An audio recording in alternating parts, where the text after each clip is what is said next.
días a todas y a todos. Hoy queremos reflexionar sobre la contribución que aporta a una iglesia sinodal y misionera aquellos laicos y laicas que asumen y ejercen los ministerios instituidos de rector, acólito y catequista instituido. No son figuras muy conocidas hasta el día de hoy y por lo tanto queremos comprender su identidad más profundamente. Queremos reflexionar sobre la naturaleza de su ministerio y tratar de comprender la importancia de su contribución específica en los procesos de construcción y maduración de una iglesia sinodal. Lo hacemos en el contexto de la recepción de la visión de la Iglesia del Concilio Vaticano II y más particularmente en el contexto de una iglesia totalmente ministerial, es decir, rica en diferentes carismas y ministerios y totalmente comprometida en el desarrollo de una verdadera corresponsabilidad. En este contexto, es particularmente importante reflexionar sobre la naturaleza de los ministerios que se han establecido. Una iglesia sinodal es una iglesia que vive de la sinergia de muchos ministerios diferentes: el ministerio ordenado de obispos, sacerdotes, diáconos y los muchos ministerios, de hecho, de laicos y laicas. Pensemos en los catequistas, en los agentes de caridad, en la pastoral juvenil, en el ministerio de la consolación y tantos otros ministerios, de hecho, que los laicos y laicas ejercen por el bien de la comunidad. Y luego, por supuesto, los ministerios que se han establecido. Como nos recuerda la Lumen Gentium en el número 30, todos en la Iglesia deben cooperar al unísono en la medida de esta única obra común que es nuestra misión eclesial. Entonces, ¿quiénes son los ministros designados? Ministerios establecidos de enseñanza y calidad nacieron, podríamos decir, de una intuición de Papa Pablo VI. En el 1972 el Papa publicó un motu propio titulado Ministerios en Queda. Se trata de un documento breve, conciso, pero sin duda sumamente importante, que llega al final de un largo proceso de composición de 1965 a 1972. Y en este documento, por primera vez, se usa la palabra ministerio laico.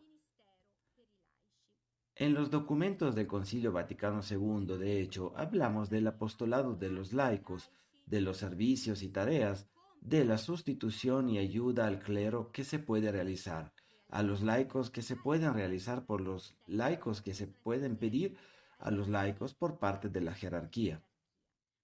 Pero en los documentos del concilio nunca se menciona el ministerio o la ministerialidad de los laicos, y el Papa Pablo VI, con Ministerios Aquam, ya desde el título, usa esta palabra en su lugar. En el documento el Papa suprime las órdenes menores, aquellos pasajes que ya desde el siglo IV llevaban a los clérigos a prepararse y recibir progresivamente el grado, el sacerdocio, a través de sucesivos grados de orden.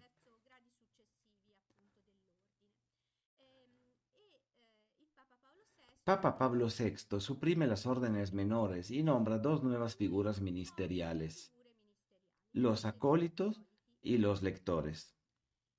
En realidad, estaba diciendo que son ministerios antiguos. Ya se habla de los lectores en el Nuevo Testamento y tenemos ritos de bendición de los lectores que se remontan a los primeros siglos de la historia de la Iglesia. Y las funciones de los lectores y acólitos se mencionan en numerosos textos antiguos patrísticos. Y también podemos decir que son figuras nuevas porque según los ministerios de Aqueda, quienes reciben y ejercen estos ministerios son laicos, mientras que a partir del siglo VI los acólitos eran clérigos que se preparaban para el sacerdocio. Ahora, estas órdenes menores están siendo suprimidas y los laicos están siendo nombrados lectores y ministerios de acólitos.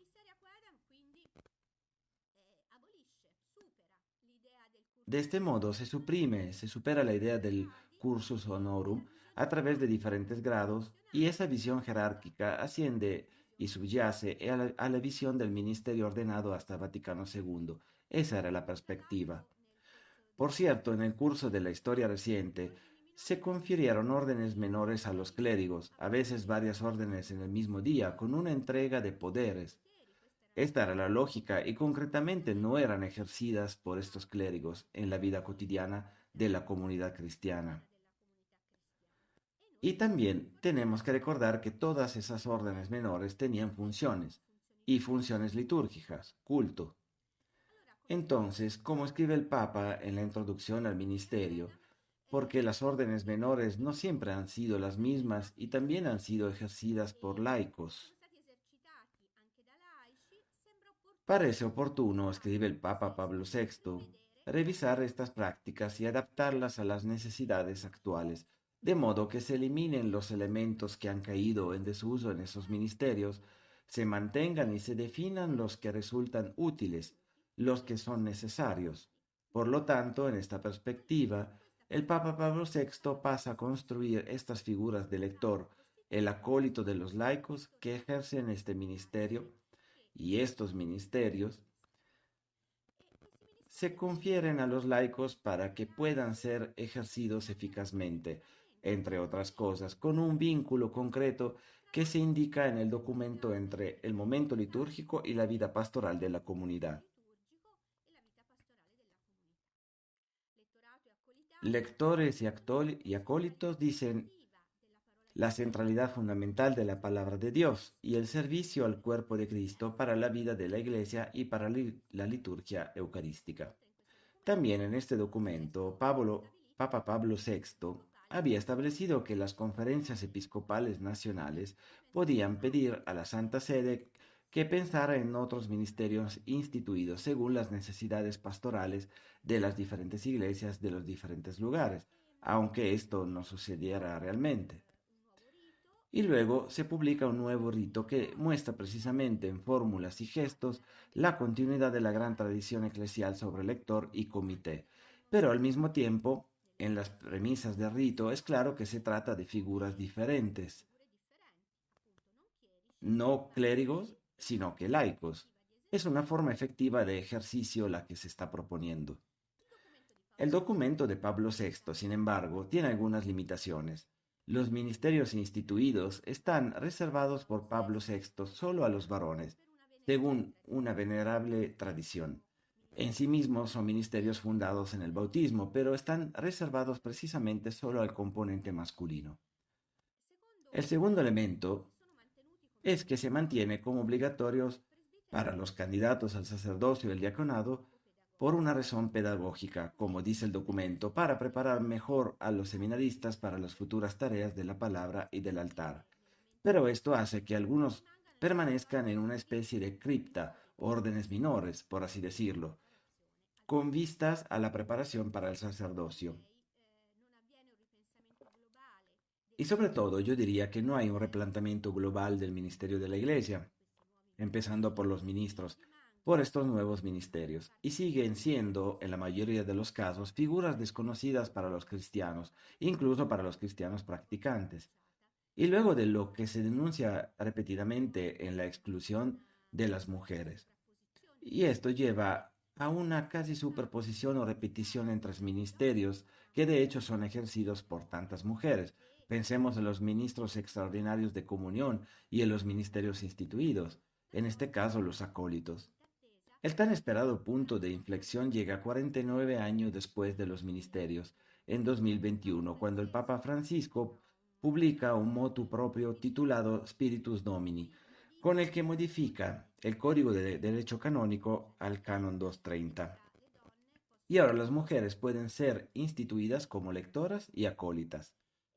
Y unos meses después, en mayo de 2021, el Papa Francisco publica un segundo motu proprio titulado Antico Ministerium, con el que crea una nueva figura de ministro instituida por el catequista. Una vez más, esta es una gran novedad. Ciertamente los catequistas son figuras muy antiguas y figuras ministeriales muy antiguas.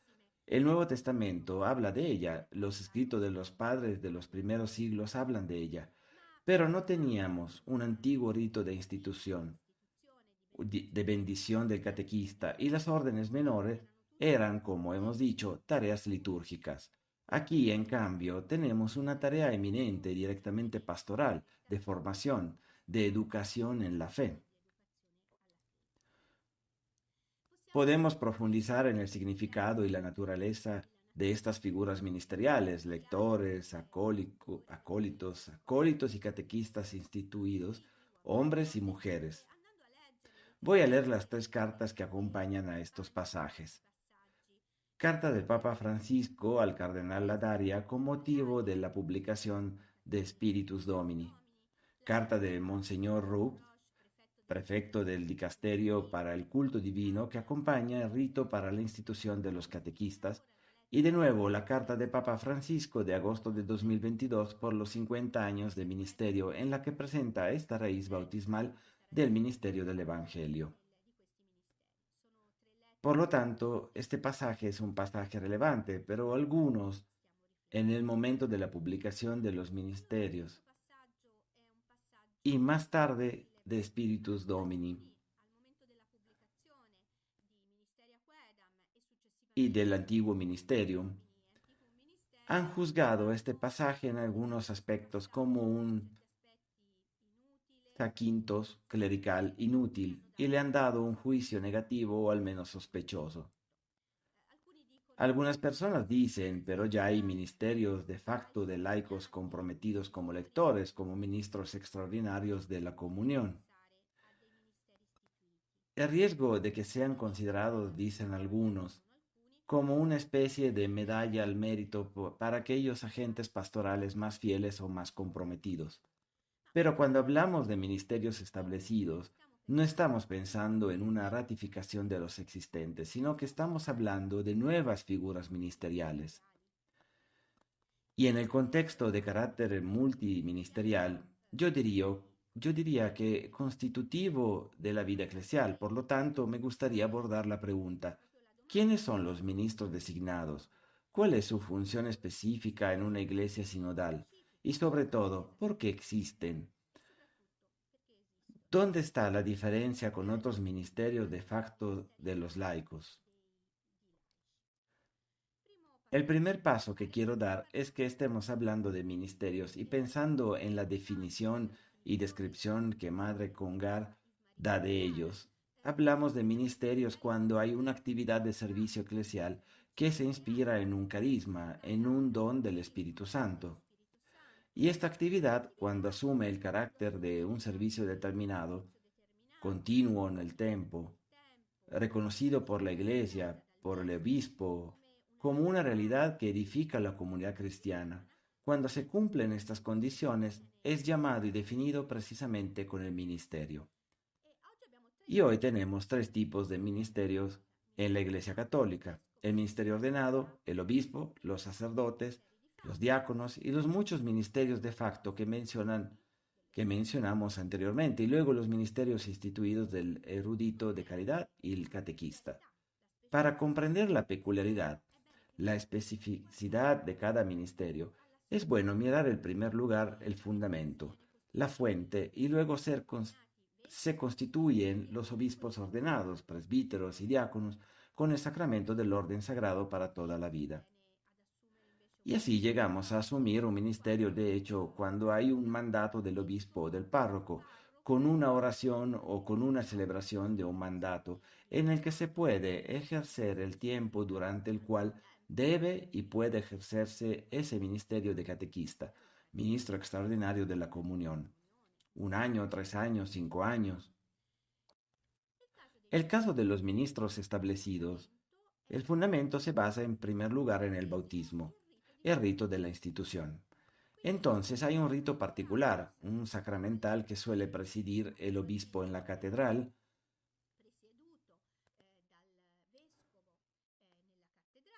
porque es un ministerio para la iglesia local que genera estas nuevas figuras. Después de todo, los lectores, los acólitos, los catequistas instituidos son cristianos, cristianos que han recibido la iniciación cristiana, que ya son sujetos responsables en el pueblo de Dios, que son portadores o portadoras de un carisma que les ha sido dado por el Espíritu Santo, necesario para la edificación de la Iglesia, y el rito de la institución por la forma. Su subjetividad bautismal la configura, la califica, la define de manera particular para el servicio de la Iglesia. Así que no es suficiente referirse solo al bautismo. Son ministerios bautismales porque tienen ese fundamento, pero hay un rito específico que la Iglesia realiza y no es solo un mandato por un tiempo, sino que es un rito que califica la identidad de un bautizado, que se puede recibir solo una vez en la vida y que se ejerce, dice el Código de Derecho Canónico, establecido sobre una base estable. Eres un lector, eres un acólito, eres un catequista instituido, porque no es solo lo que haces lo que cuenta, sino lo que eres en la Iglesia.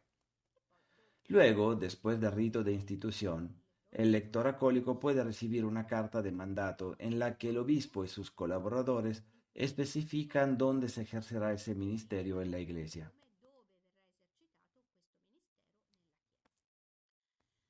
Entonces, es lo que eres, lo que cuenta, y no solo lo que haces. Lectora, lector, tiene una función específica en la liturgia eucarística, por lo que proclama las lecturas, pero también anima momentos de la vida pastoral que tienen que ver con la centralidad fundacional de la palabra de Dios. Por lo tanto, puede animar un lécito divino, celebraciones de la palabra de Dios, puede presidir la celebración de la liturgia en las horas, puede dirigir grupos y escuelas bíblicas junto con el acólito, el catequista, puede animar las celebraciones dominicales en ausencia de un sacerdote, pero sobre todo debe asegurarse que toda la comunidad cristiana ame la escritura y profundice en su conocimiento. Es una sierva, un siervo de la palabra de Dios que genera vida eclesial. De hecho, esto es lo que se dice en el rito, pidiendo a Dios que el lector se ponga al servicio de la fe, que tiene su raíz, su fundamento en la palabra de Dios. Y así se ora, para que la meditación asidua de tu palabra, el nuevo lector pueda ser íntimamente iluminado por ella para convertirse en un fiel heredado de ella a sus hermanos. Por eso recibes el leccionario, el libro de las Sagradas Escrituras, solo para que se cite de rito. Puedes transmitir finalmente la palabra de Dios porque la palabra brota y da fruto en el corazón de los hombres. Cuenta quién eres y no solo lo que haces. En la iglesia sinodal, el lector recuerda a todos que la fe nace de la escritura, de la palabra, y que el alma, no solo de la teología y de la vida de la iglesia, es precisamente la palabra viva de Dios que da forma a nuestra fe, a nuestra vida eclesial. Y lo mismo ocurre con los acólitos. Podemos decir que es una figura ministerial que hace un servicio al altar, a la comunidad, a la asamblea que está celebrando la Eucaristía, pero también está llamado a dirigir la adoración eucarística. Puede coordinar una comisión litúrgica, puede ocuparse de la formación y coordinación del servicio de los ministros extraordinarios de la comunión. Pero sobre todo, como dice el propio rito, el acólito debe tener amor por el cuerpo de Cristo en el altar, pero también amor y servicio al cuerpo de Cristo en sus miembros pobres y sufrientes, los enfermos, los ancianos, los que viven en situaciones extremas de fragilidad.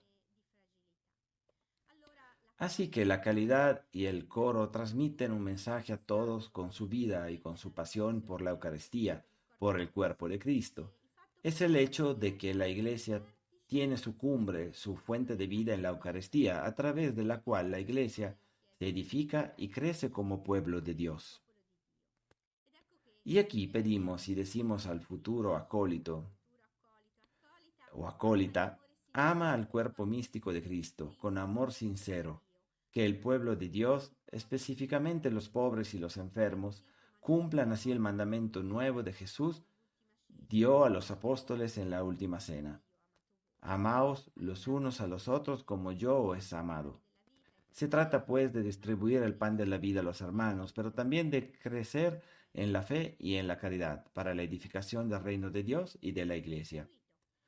Y lo mismo puede decirse del catequista instituido, que tiene dos funciones diferentes. Por un lado, puede ser el coordinador de la catequesis de una parroquia, de un área pastoral, de una diócesis, o puede ser el animador de las comunidades cristianas en ausencia de un sacerdote, a menudo pequeñas comunidades alejadas del centro parroquial y del centro de la diócesis, físicamente incluso lejos. Entonces, podemos decir que los ministerios instituidos son realmente relevantes y significativos en vista de la renovación eclesial, en vista de la vida de una iglesia verdaderamente misionera y sinodal. Por varias razones. La primera es que nos ayudan a superar la oposición, la organización, la articulación en torno a dos polos, la idea de que hay clero y laicos, la presencia de los ministros instituidos en su conjunto, la visión de los ministerios. Tenemos laicos y laicas que asumen durante toda su vida, después de una formación adecuada, un servicio al cuerpo eclesial y lo hacen como laicos y laicas y gozan de autonomía, una responsabilidad precisamente en el sector pastoral y litúrgico que se les encomienda.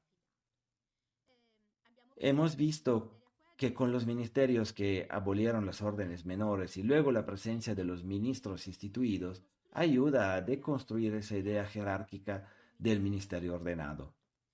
Será precisamente esta multiplicidad de ministerios a los que contribuyen los lectores, los acólicos, los catequistas instituidos, los que cambiarán el rostro de la Iglesia y nos ayudarán a superar ese clericalismo que caracteriza esta grave enfermedad que marca el cuerpo eclesial. Precisamente porque dan una perspectiva plural, orgánica, sistemática en el pensamiento de los ministerios. Y en segundo lugar, los ministerios instituidos por su propia naturaleza combinan el aspecto litúrgico y la actividad pastoral, y por lo tanto nos ayudan a separar la liturgia del resto de la vida pastoral de la comunidad cristiana. En tercer lugar, garantizan un espacio específico de servicio a las mujeres laicas en la Iglesia, con una perspectiva de roles de liderazgo para los diferentes sectores, tanto de formación litúrgica como catequética. Nos ayudan a pensarlo y a vivir como una iglesia de hombres y mujeres. También en la liturgia, también hay que reconocer un importante impacto simbólico. Y de nuevo, yo diría que en este sentido ayudan a dar forma al cuerpo eclesial en todos sus diferentes componentes de hombres y mujeres y en el antiguo ministerium. Después de todo, reconocemos la contribución de las mujeres catequistas a la vida de la iglesia. Y finalmente, los ministerios instituidos pueden y deben estar en cultura en las diferentes iglesias locales. Todos los documentos que he mencionado insisten en este aspecto y yo diría que los ministerios que se han creado pueden hacerlo.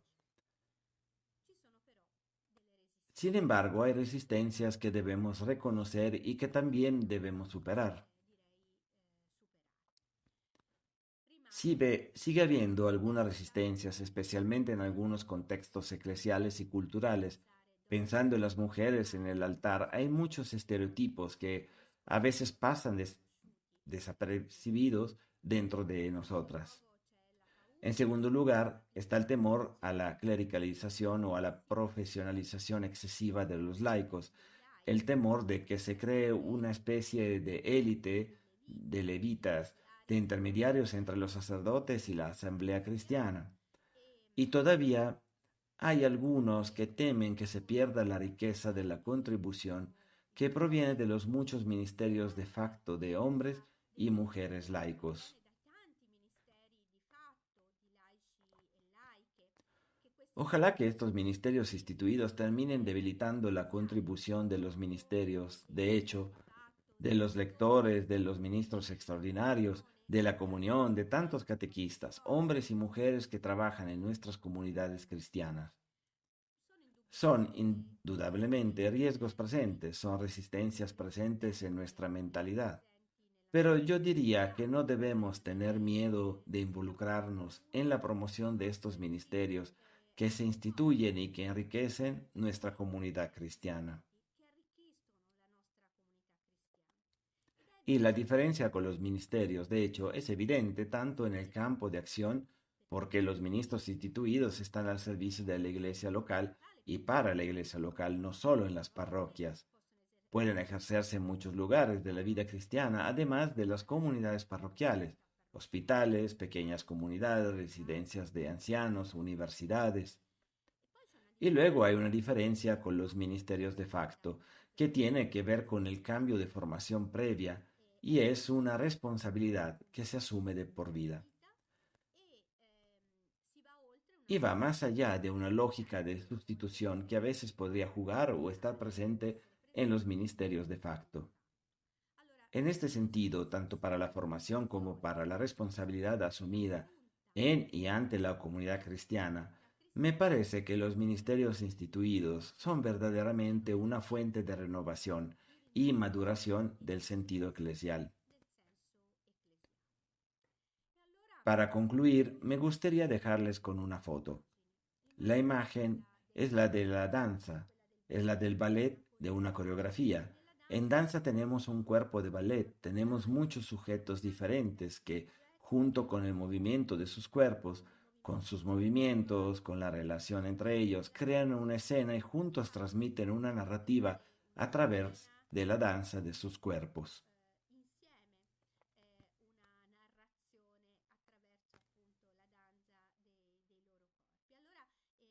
Entonces, en un ballet, las diferentes figuras se construyen entre sí, se reconocen en el movimiento, pero también juntos ministerios a ese antiguo Dam Spiritus Domini, un ministerium, nos da una nueva coreografía y la presencia de nuevas figuras ministeriales de lectores, acólitos y catequistas, hombres y mujeres, nos permite captar que juntos bailamos y constituimos este trabajo colectivo, misión que es propia de todo el cuerpo eclesial.